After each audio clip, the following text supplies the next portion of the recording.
Eureka, avec Viteos, toutes vos énergies.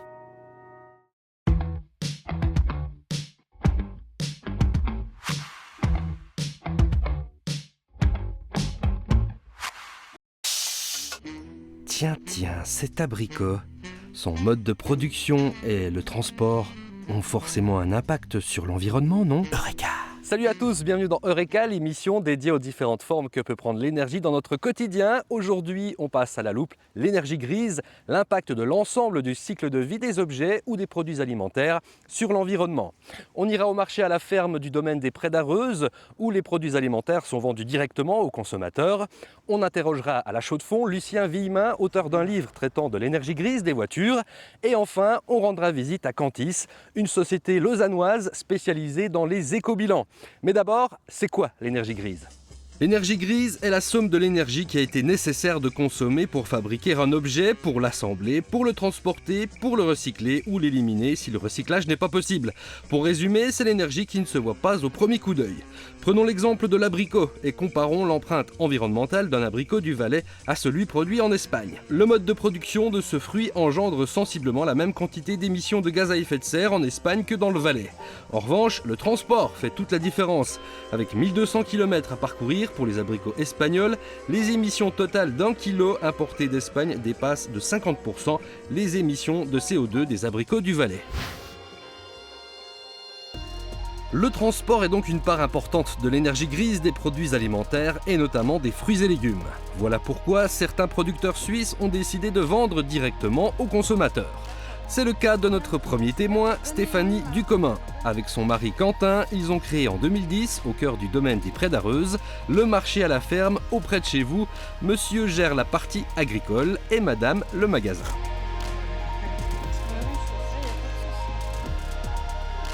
Merci de nous accueillir ici au domaine des Prés d'Areuze.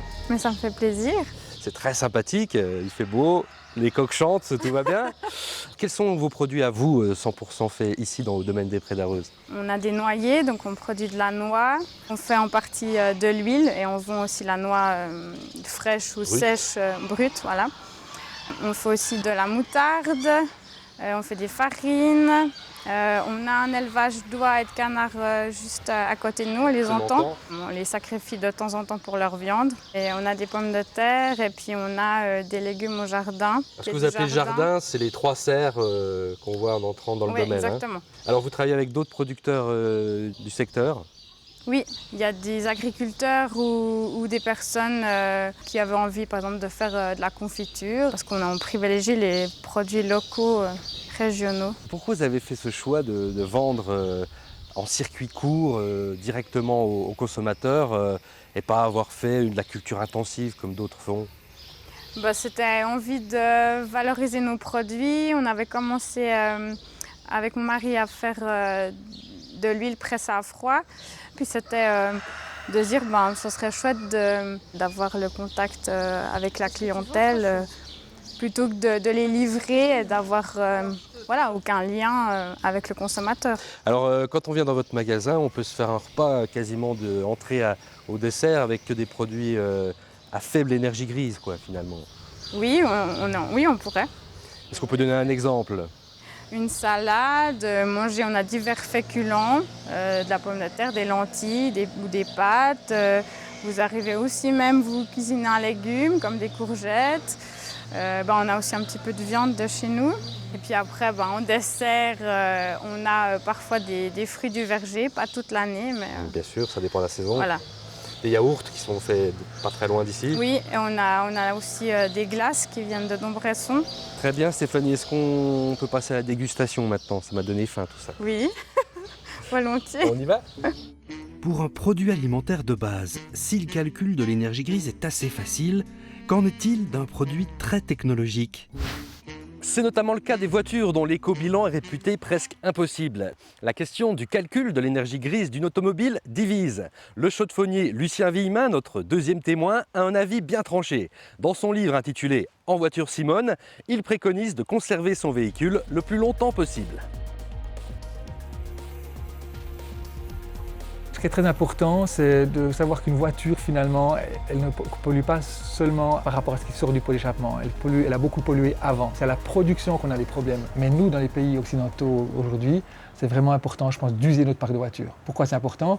C'est qu'actuellement, nous sommes en surproduction. Ce que j'observe, c'est que les garagistes ont de plus en plus un parc de voitures occasion de plus en plus épais qui perdent de la valeur chaque jour. C'est terrifiant. La surproduction, c'est bon ni pour l'environnement, ni pour l'économie à long terme.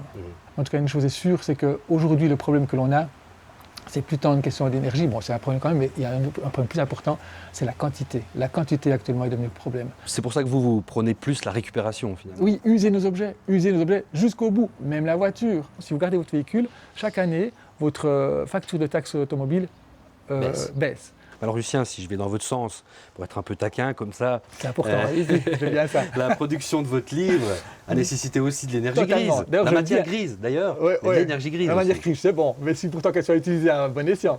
Je le dis là-dedans, c'est même dit. D'accord. Et puis, quand on regarde la dimension, c'est fait pour. Hein, et les pages de respiration, c'est Mix et Remix qui est là pour aussi nous Faire rire. faire rire, effectivement, parce que l'écologie, c'est la vie. Donc la vie, il s'agit de rester positif aussi. Et puis surtout, de pouvoir, simplement, il s'agit de comprendre et puis de voir plus clair. Donc voilà. Vous avez l'air de dire que fabriquer une voiture est aussi polluant, voire plus polluant que d'utiliser en fait. On va avoir tendance à faire changer de voiture régulièrement pour qu'on pollue moins ici en Suisse. Hein.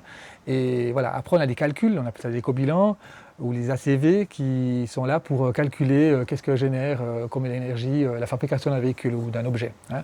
Il faut savoir que ces éco-bilans, on se base sur des chiffres qui sont des estimations. Et je prends un verre, on peut imaginer facilement, quand même si on est dans l'estimation, on peut être dans quelque chose d'assez précis. Par contre, plus l'objet devient complexe, plus l'estimation devient grossière. Comme une voiture. Comme une voiture, qui a des centaines de milliers de pièces. Alors imaginez-vous de quelle manière on doit estimer ces chiffres d'énergie consommés pour une C'est voiture. presque impossible. C'est difficile. D'ailleurs, il n'y a qu'à voir les résultats.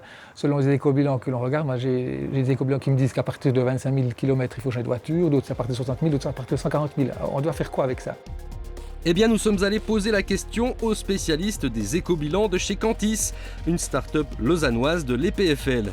Ils calculent l'empreinte environnementale d'un produit, d'un service ou d'une entreprise, de la production au recyclage. Denis Beauchâtet, un des fondateurs de la start-up, est notre troisième témoin.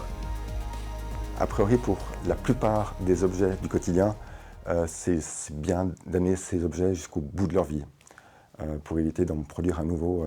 Voilà. Donc c'est le cas notamment pour tous les produits qui n'ont pas de consommation d'énergie durant leur utilisation.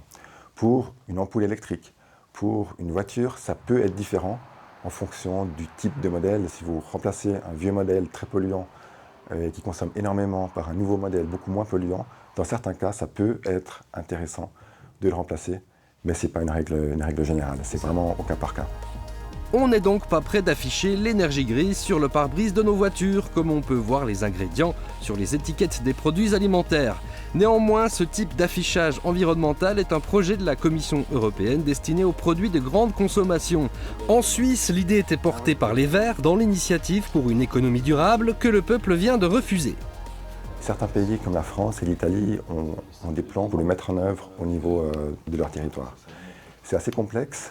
Il faut que les méthodes utilisées soient similaires pour que l'information soit fiable et que le consommateur puisse décider sur les données qui soient justes. Donc la question de l'harmonisation, c'est quelque chose qui est compliqué. Et l'autre question qui est vraiment compliquée, c'est la question de la traçabilité.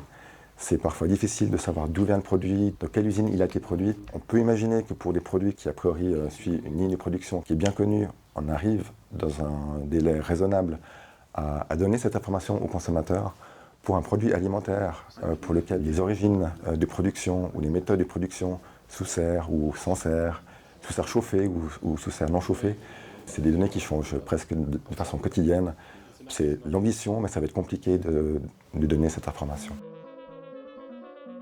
En attendant d'être mieux informés sur l'énergie grise des produits que nous achetons, nous pouvons au quotidien appliquer quelques principes tout simples, choisir des produits locaux de bonne qualité, sans trop d'emballage, prendre soin de nos objets pour qu'ils durent longtemps, les réparer en cas de panne, les prêter, les emprunter à nos amis, nos voisins et en plus ça rapproche.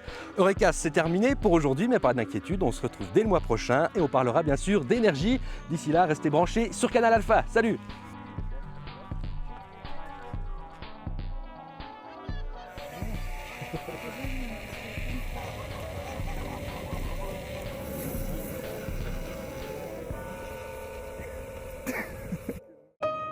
C'était Eureka avec Viteos, toutes vos